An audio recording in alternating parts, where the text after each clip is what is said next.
Hoy continuamos con nuestra serie del estudio semanal y sabático.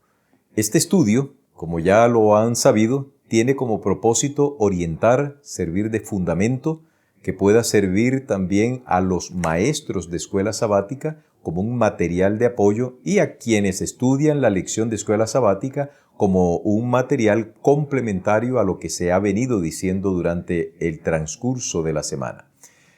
Bienvenidos, pues, a esta emisión. Gracias por acompañarnos. No olvides suscribirte, no olvides activar la campanita, no olvides compartir este video con tus amigos o con aquellos que tú consideres necesitan saber también de la palabra de Dios. Vamos a orar. Padre nuestro que estás en el cielo, muchas gracias por la oportunidad que nos das de estudiar tu palabra. Oriéntanos, guíanos, te lo pedimos en Jesús. Amén. Escudriñad las Escrituras, porque a vosotros os parece que en ellas tenéis la vida eterna y ellas, entre paréntesis, las Escrituras, son las que dan testimonio de mí. Eso dijo Jesús y lo escribió el apóstol Juan en su Evangelio, en el capítulo 5 y el versículo 39. ¿Pueden existir en la Biblia pasajes contradictorios? Honestamente, no.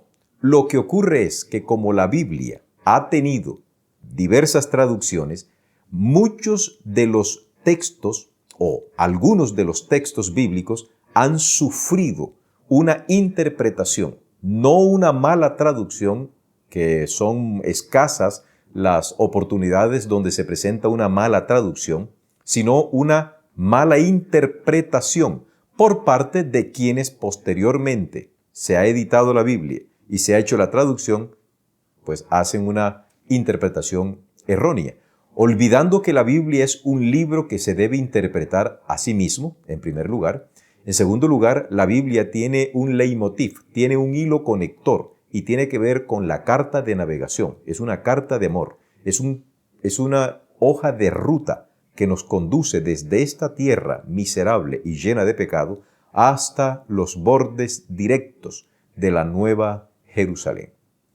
Pero evidentemente hay algunos pasajes que desafortunadamente han hecho tránsito en la mente de muchos cristianos y estos cristianos consideran que es la forma correcta de interpretar este pasaje, olvidándose que si estos pasajes se interpretan de esta manera, alguno de estos apartes de la interpretación van a generar problemas en otros aspectos.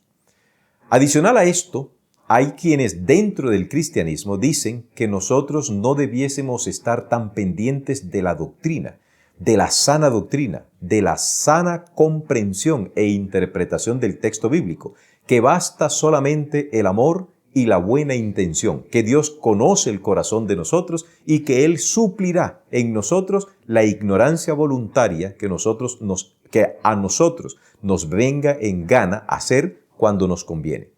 Un verdadero cristiano debe hacer como los bereanos de los tiempos de la iglesia cristiana primitiva. ¿Cuál fue la actitud de los bereanos? Que ellos investigaban. No importa quién lo dijera, ellos querían ir al texto bíblico para evidenciar que la palabra del apóstol Pablo, que la palabra de cualquiera de los grandes apóstoles tenía un sustrato bíblico. Hoy, desafortunadamente, en algunos cuerpos religiosos se ha perdido esa intencionalidad y le hemos entregado a los exégetas, a los teólogos como este servidor o a cualquier pastor la responsabilidad que sean ellos quienes nos digan lo que debemos creer y de esta manera nosotros nos eximimos e incluso nos excusamos diciendo es que a mí me enseñaron esto. En este estudio vamos a dividir una vez más el tópico en 5 secciones. El título general es ¿Pasajes contradictorios en la Biblia? La primera sección de este estudio aborda uno de los primeros tópicos que han sido utilizados para defender la inmortalidad natural del alma. Y tiene que ver con el relato que aparece en el Evangelio de Lucas, el capítulo 16, a partir del versículo 19 hasta el 31. En esta narrativa se nos menciona que Jesús utiliza una anécdota, utiliza una leyenda.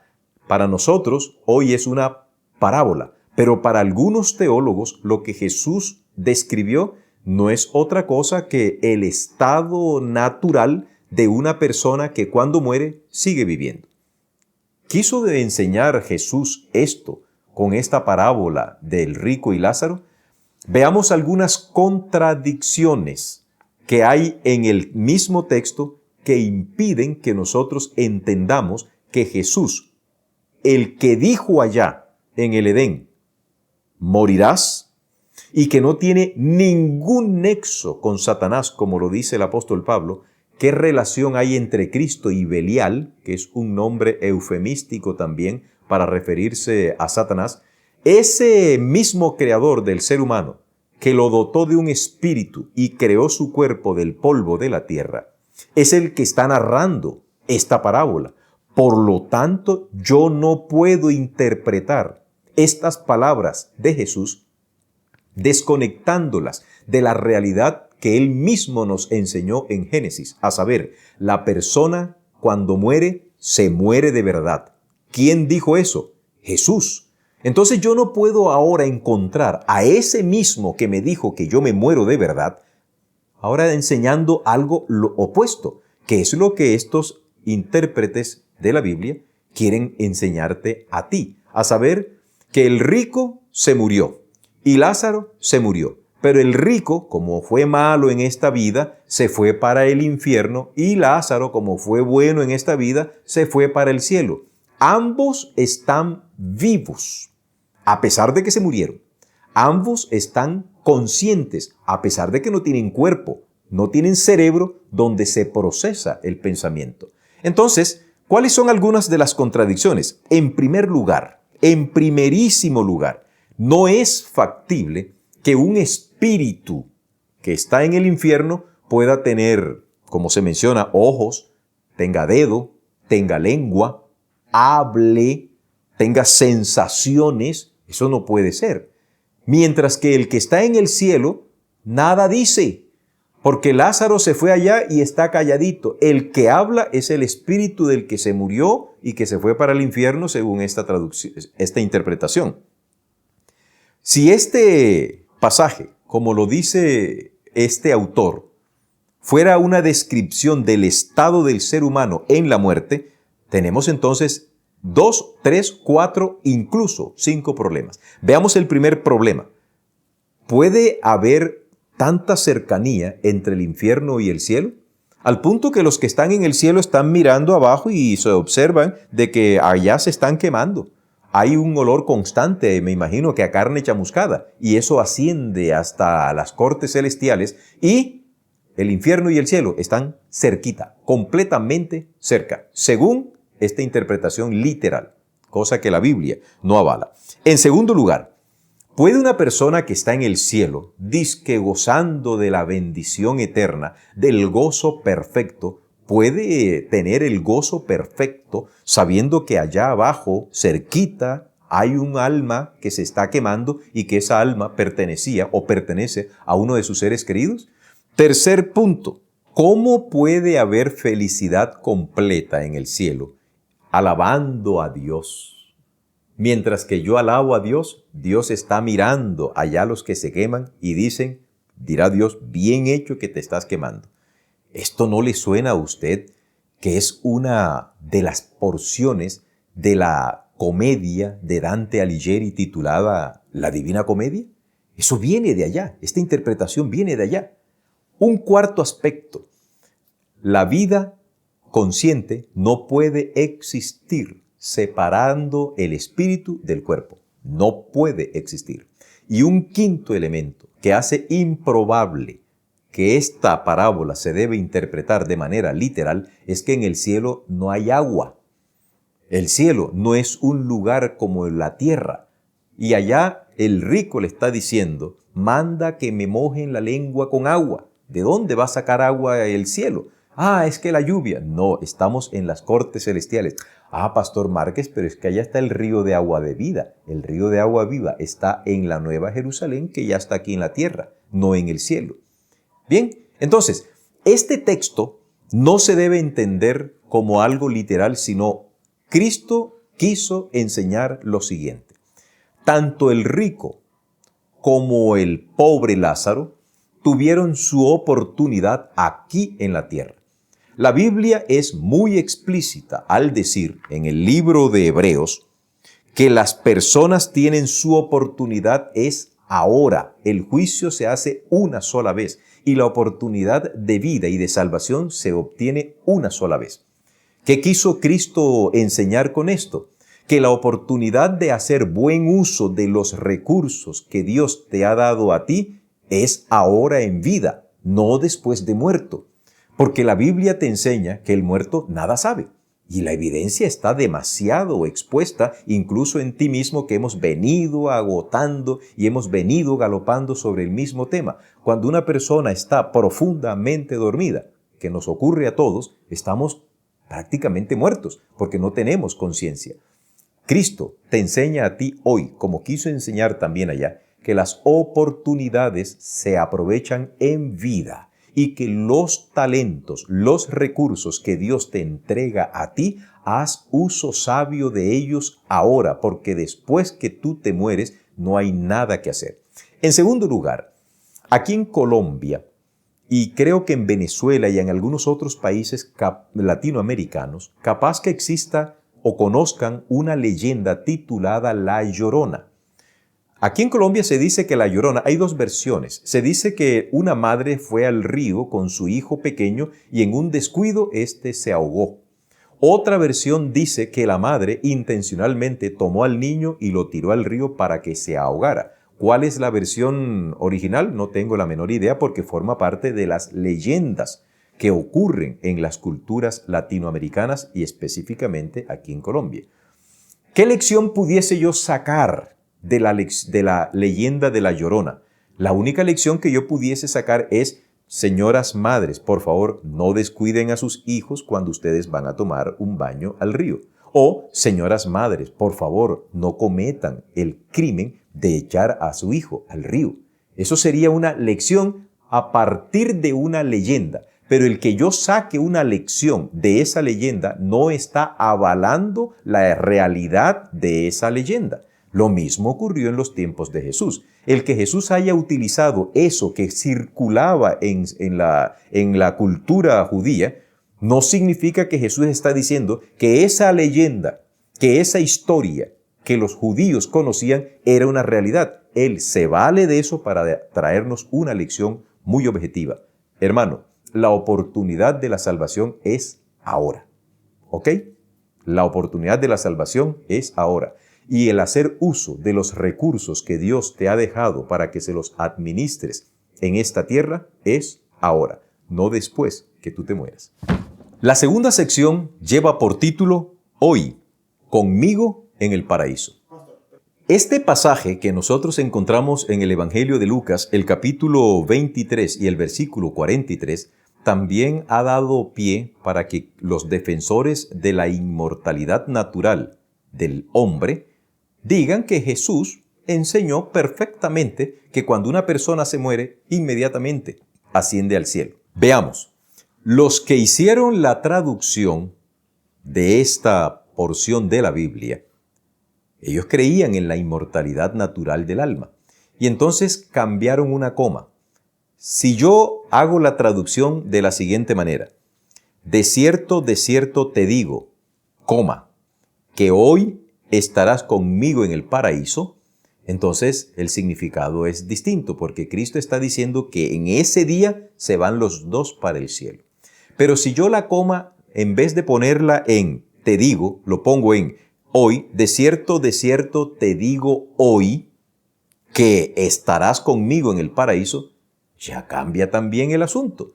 ¿Cuál de las dos es la acertada? Aquella que vaya en armonía con el resto de la enseñanza de la Biblia. Acuérdense que Dios en el jardín del Edén, antes de que entrara el pecado, antes de que apareciera la muerte, le dijo al hombre, como creador del hombre, como el creador de la vida, como el dador de la vida, como creador de todo lo que existe en el universo, el sostenedor de todas las vidas que existen en el universo, incluidas Satanás y sus ángeles, Él, Dios, le dijo a Adán: no comas de ese árbol, porque el día que de él comas, ciertamente morirás. Y la muerte es un estado inverso a la vida. En consecuencia, yo no puedo ahora decir que Jesús le está diciendo otra vez a otro hombre una mentira. En primer lugar, cuando Cristo muere en la cruz, murió primero Cristo que el otro. Recuerden ustedes que el texto bíblico nos dice que pasado cierto tiempo de la crucifixión, a los crucificados se les acostumbraba partirles las tibias y el peroné, con el propósito de que no tuvieran cómo afianzarse en la cruz. Eso hacía que se muriesen más rápido. Pero cuando llegaron a donde estaba Jesús para quebrarles las piernas, encontraron que Cristo ya había muerto. Y posteriormente muere el otro. ¿Qué pasó con Cristo? ¿Se fue para el cielo? No, porque cuando Él resucitó y se le aparece a María Magdalena intenta abrazarlo y Jesús la detiene y le dice: no me toques, porque aún no he subido a mi Padre. Si el mismo Jesús está diciendo que no ha subido a su Padre, ¿cómo es que en el momento de su muerte va a subir? ¿En qué forma? Número uno. Y número dos, la Biblia no documenta cuánto tiempo después de la muerte de Jesús se verificó la muerte de ese ladrón arrepentido a quien le quebraron las piernas. Eso no lo dice. En consecuencia, este texto no se debe entender como si Cristo le hubiese dicho a este hombre: primero me voy a morir yo y después te mueres tú. Pero tú te vas para el cielo, pero yo no he resucitado. Y Cristo dijo, efectivamente, yo debo morir primero, yo voy a resucitar. Eso lo dijo, y al tercer día resucitaré. Entonces, estamos haciendo a la Biblia verdaderamente un libro de embusteros.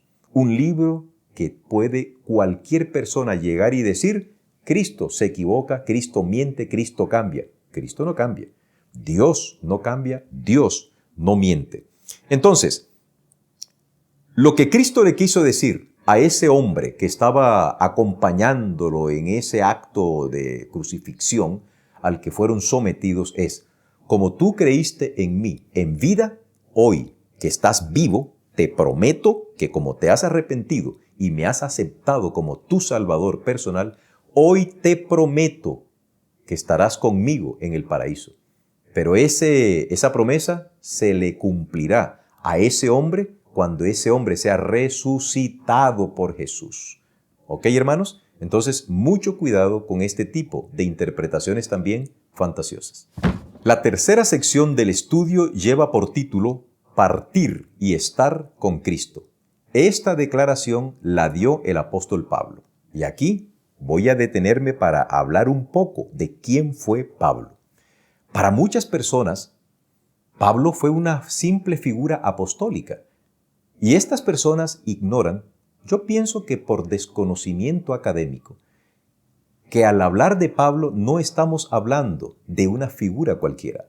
Estamos hablando de un hombre que gozó de un estatus académico muy alto en los tiempos en los que él vivió. Él mismo dice que fue educado a los pies de Gamaliel. Y Gamaliel fue considerado un rabán, un hombre de mucho conocimiento y de altísima influencia en el círculo judío. A su vez, Gamaliel era nieto de otro de los grandes rabinos, Gilel. Entonces, Pablo es un erudito bíblico judío ortodoxo. Él hace una biografía, una autodescripción de él cuando en Filipenses él dice: yo soy hebreo de hebreos. En cuanto a la ley, yo soy fariseo, educado a los pies de Gamaliel, de la tribu de Benjamín. Él no está jactándose. Él dice: si alguien tuviera de qué jactarse, ese soy yo. Cuando yo era fariseo, aventajaba a muchos de mi secta, pero en mucho, porque era un tipo muy capaz. Cuando Pablo comprende el Evangelio como Jesucristo se lo enseñó en esa aparición que le da a Pablo rumbo a Damasco y posteriormente 3 años que Pablo pasa en Arabia, Pablo comprendió perfectamente. Él ha hablado como ningún otro de que es necesaria la resurrección, porque si no hubiese resurrección, la fe de nosotros es tonta.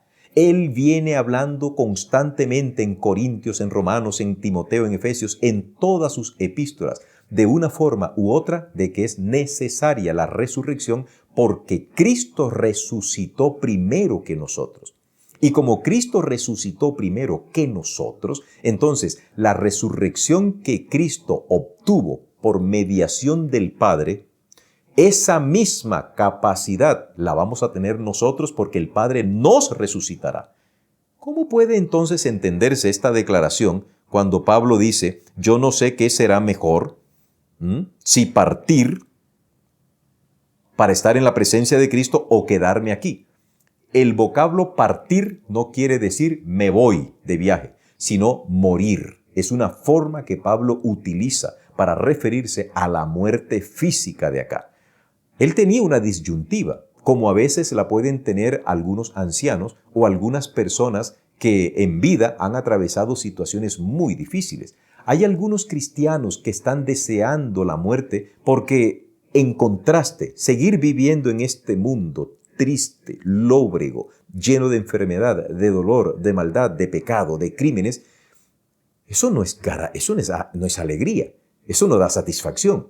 Pero si yo puedo ya tener mi vida asegurada en el Señor y yo soy llevado o llamado al descanso, yo gano más. Y ese pensamiento, esa ecuación la tiene Pablo. A veces, dice Pablo a los filipenses, no sé qué será mejor, si quedarme aquí para poder ayudarlos a ustedes y completar su gozo o irme. Ese irme no significa que va a ser trasladado como lo fue trasladado Elías, en cuerpo glorificado, pero de realidad real, valga la redundancia. Entonces, ¿qué significa esto de partir y estar con Cristo? Simplemente morir y esperar que Cristo me resucite para poder gozar de las beatitudes de la vida eterna. La cuarta sección de nuestro estudio lleva por título Predicar a los espíritus encarcelados. Este pasaje de Pedro ha sido también utilizado por quienes creen en la inmortalidad natural del alma para enseñar que Cristo, cuando murió en la cruz, su espíritu incorpóreo descendió a los infiernos para predicarle el evangelio a los espíritus antediluvianos. Entonces, te han enseñado a ti, le han enseñado al mundo estos maestros de la mentira, que ese espíritu de Cristo, sin haber resucitado, sin haber completado la obra de la redención, va y les predica a esos espíritus. Y ellos, los que comprenden o interpretan y aceptan la inmortalidad natural del alma, ellos enseñan de que esos espíritus encarcelados son los de los antediluvianos. Surge una pregunta, ¿y por qué solamente a ellos? ¿Acaso no había otros espíritus en el tiempo de Jesús, solamente a los antediluvianos? ¿Y qué pasó con los de Jericó? ¿Y qué pasó con los cananeos? ¿Y con los egipcios? ¿Y con los babilonios? ¿Acaso a ellos Dios no les interesaba? ¿O es que acaso a ellos, si se supone que Cristo fue a predicarles, ¿por qué no le predicó a los babilonios que también habían muerto? ¿Por qué no fue y le predicó a esos espíritus? Aquí vemos que hay una mala intención. Por otro lado, se habla también que va a predicarle a los ángeles. ¿Cuáles ángeles? Si la Biblia dice que esos ángeles caídos ya están condenados y están esperando solamente el juicio de verificación para que ellos sean consumidos y eliminados definitivamente. ¿Qué significa espíritus encarcelados? No es difícil de entender. Cuando Dios le da la orden a Noé de que construya un arca, Noé dura 120 años predicando que el diluvio vendría sobre la tierra. Se puede decir, y lo han dicho muchos de los intelectuales y de los especialistas en el evangelismo, que Noé fue el peor de todos los evangelistas. Tuvo una predicación, una campaña evangelística que duró 120 años y solamente ganó 8 almas. Y de las 8 almas que ganó, había más de una allí que estaba medio torcida. ¿Qué fue lo que Cristo le dijo a Noé? Predica. Y la Biblia identifica a Noé como el pregonero de justicia. Entonces, ¿qué significan espíritus encarcelados? Significa personas, porque es otra forma de hablar del ser completo. Significa personas que están sometidas por el pecado, que no hay forma de que a ellos se les abra el entendimiento. Y queridos, no vayamos muy lejos. Dejemos a esos antediluvianos en paz y concentrémonos ahora. Hay personas que tú conoces que parece que no hay forma, no hay poder humano, no hay poder celestial que les abra el entendimiento para que abandonen sus prácticas pecaminosas. ¿Qué haces tú? ¿Qué puedes hacer tú? Nada. ¿En quién fue Cristo a predicar allá? A través del Espíritu Santo. Es que aquí nos olvidamos de que el Espíritu Santo no comenzó su existencia después que Jesús se fue.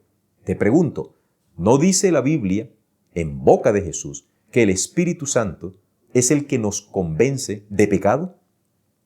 Y cuando el pecado entró en el Edén, a partir de ese momento, la obra del Espíritu Santo se activa para convencer a Adán que pecó, para convencer a Caín de que había pecado, para convencer a cada uno de estos hombres. Acuérdense que Abraham entendió lo que era pecado. José también entendió lo que era pecado. ¿Quién le hizo esa convicción? El Espíritu Santo, aunque no se mencione. Porque es que la Biblia no necesita mencionar lo mismo cada vez. Ya se mencionó en el Nuevo Testamento que el Espíritu Santo es quien nos convence a nosotros de pecado. Por eso se dice que fue y le predicó a los espíritus encarcelados. En ese espíritu, el Espíritu Santo constriñe, le ilustró a los antediluvianos que lo que Noé estaba predicando era verdad, pero no aceptaron la invitación, como tampoco la aceptarán millones de personas en la actualidad y pecarán contra el Espíritu Santo. No estarán preparados para el segundo advenimiento de Jesús, como tampoco lo estuvieron aquellos a quienes Noé les predicó, pero que finalmente cerraron sus mentes para no aceptar las sugerencias del Espíritu Santo. Entonces, los espíritus encarcelados son aquellos hombres, mujeres y niños del mundo antediluviano que no quisieron abrirle a Jesús, al Espíritu Santo, la puerta para que entrara. ¿Tú te acuerdas que una de las cosas que Cristo vino a realizar y que están descritas en el libro del profeta Isaías en el capítulo 61 es darle libertad a los cautivos? ¿Libertad a los cautivos de qué? ¿Quiénes son esos cautivos? Pues usted y yo, los que hemos estado cautivos por el pecado, porque quien hace pecado se vuelve esclavo de Satanás. A eso se refiere espíritus encarcelados. La quinta y última sección lleva como título Las almas bajo el altar. Cuando se abre el quinto sello, en Apocalipsis, se revela una escena bastante curiosa. Dice que Juan vio las almas de los mártires que están diciendo, ¿hasta cuándo tú, oh Dios, no harás justicia y tomarás venganza por nosotros? Quienes interpretan otra vez la inmortalidad natural del alma dicen, aquí hay otra evidencia bíblica de que las almas de los mártires ascienden conscientes. ¿Cuál es ese altar? Hay quienes han dicho que se refiere al altar del incienso, pero esto no es cierto. En la economía judía, en el sistema sacerdotal, la sangre nunca se asperjaba al pie del altar del incienso. Siempre se asperjaba cuando había que asperjarse al pie, en la base del altar del sacrificio. En consecuencia, es a ese altar del sacrificio al que la visión apocalíptica se está refiriendo o hace alusión. Expliquemos brevemente por qué esta figura metafórica de almas que hablan. Cuando Caín mata a Abel, dice Dios en la pregunta, ¿dónde está tu hermano? Y Caín le dice, ¿soy yo acaso guarda de mi hermano? Y Dios le dice, la sangre de tu hermano clama a mí. ¿Es que acaso Abel no acababa de morir? ¿Acaso la sangre, ese líquido vital, ¿Tiene la capacidad de hablar o esa es una forma, una figura literaria para referirse al todo? Aquí se está haciendo empleo de la metonimia. Una parte, así sea líquida, no un órgano, está tomando la voz. La sangre es el todo del cuerpo de Abel, de la persona de Abel. Nos vamos después que Jesús explica en el Antiguo Testamento que nosotros, si hemos de comer carne, la carne debe ser completa, ese animal debe ser completamente desangrado, porque la vida del animal está en su sangre. Lo mismo ocurre en la vida del hombre. Entonces, metafóricamente, miremos el asunto. Cuando un israelita iba al santuario para confesar su pecado, él llevaba un cordero, depositaba la mano o las manos sobre la cabeza de ese cordero y confesaba sus pecados. Era una especie de transferencia de mi parte como pecador, se la transmito mi pecado a esa víctima inocente. En ese momento mi pecado ya no está en mí, sino que está allá en la víctima inocente que está representando a Jesús. Cuando ese animalito muere y su sangre es tomada en un tazón por parte del sacerdote que oficiaba, esa sangre ya no era la del cordero, era mi sangre, porque era una representación. Y esa sangre se asperjaba o en el velo 7 veces o en la base del altar del sacrificio y en los cuernos del altar del sacrificio, dependiendo quién era el oferente. Simbólicamente, entonces, quien está allí bajo ese altar es el individuo. Por eso en Apocalipsis, todo lo que se menciona allí es simbólico. ¿Por qué? Nosotros encontramos que en Apocalipsis se describe que Jesús es un cordero que es inmolado. Es imposible que nosotros, honestamente hablando y sanamente pensando, en el cielo hayan caballos de distintos colores, caballos blancos, caballos rojos, caballos negros, caballos amarillos, que nosotros entendamos que hay jinetes que son belicosos y son bravos, que Jesús no está en el cielo en la forma de un ser humano, sino que está como en la forma de un cordero sangrante, con un cuchillo que le cortó la garganta, que hay 4 seres vivientes con cara de águila, de cordero, de león. Todas estas escenas y todas estas descripciones forman parte de un escenario absolutamente simbólico, no literal. En consecuencia, yo no puedo tomar como literal esto de las almas, pero dejar como simbólico lo que está asociado al resto de los sellos. Allí no hay consistencia y tampoco hay seriedad hermenéutica. ¿Qué significa esto? Estas almas son la representación de los mártires que están esperando la resurrección para que Dios haga venganza, entre comillas, de ellos. ¿Creen ustedes que esos mártires, si sus almas ya están allá, cómo pueden ellos haber llegado al cielo con esas pasiones negativas, pecaminosas? Clamar venganza estando gozando de la bienaventurada vida eterna. ¿Qué sentido tiene eso de que yo estoy en el cielo y sin embargo estoy clamando venganza? ¿Yo para qué voy a clamar venganza si ya yo estoy salvo? Eso no tiene sentido. ¿Cuál es el significado correcto de la interpretación de esto? Que estas almas se están refiriendo a todos los mártires de todas las edades que están esperando la resurrección de ellos para que Dios después tome la venganza respectiva en aquellos que los martirizaron, que les quitaron la vida y que pensaron que se iban a salir con las suyas. Querido hermano, muchas veces es menester detener a muchas personas que vienen con unas ideas extrañas. La Biblia no se contradice. Y en cuanto al estado de los muertos, la Biblia es absolutamente coherente y consistente desde el Génesis hasta el Apocalipsis, siempre y cuando tú le creas al Dios que dijo, el alma que pecare, esa morirá. Y que el Dios que dijo en Génesis, si tomas, comes de ese árbol, morirás. Si tú le crees a ese Dios, estás actuando bien. Porque ese mismo Dios vino y te dijo, vas a morir, pero si crees en mí, vas a resucitar. Eso sí es bíblico. No lo que te dice Satanás, que es lo que estos maestros del engaño y de la mentira están diciendo hoy. No, Satanás dijo allá en el Edén, nunca lo dicen. no morirás. No, ellos no dicen eso. Ellos te presentan un sofisma, pero lo que están diciéndote es, Satanás tiene la razón, no Dios. Tú no te moriste de verdad. Tú asciendes, de alguna manera sigues consciente allá arriba, sigues. Y el enemigo regodeándose de la dicha porque los ha entrampado y son objeto y sujetos directos de todos sus engaños. Tú verás una vez más a quién querrás obedecer, a quién querrás escuchar, a Dios o a su enemigo. Yo me quedo con mi Dios y creo que aunque yo vaya a morir, aunque mi hermana Ñeñi murió, ella se levantará porque Cristo la resucitará. A eso sí lo dice la Biblia y en eso me baso y esa es mi esperanza. ¿Cuál es tu esperanza? Que Dios te bendiga, que Dios te guarde, es mi deseo y mi oración. Bendiciones.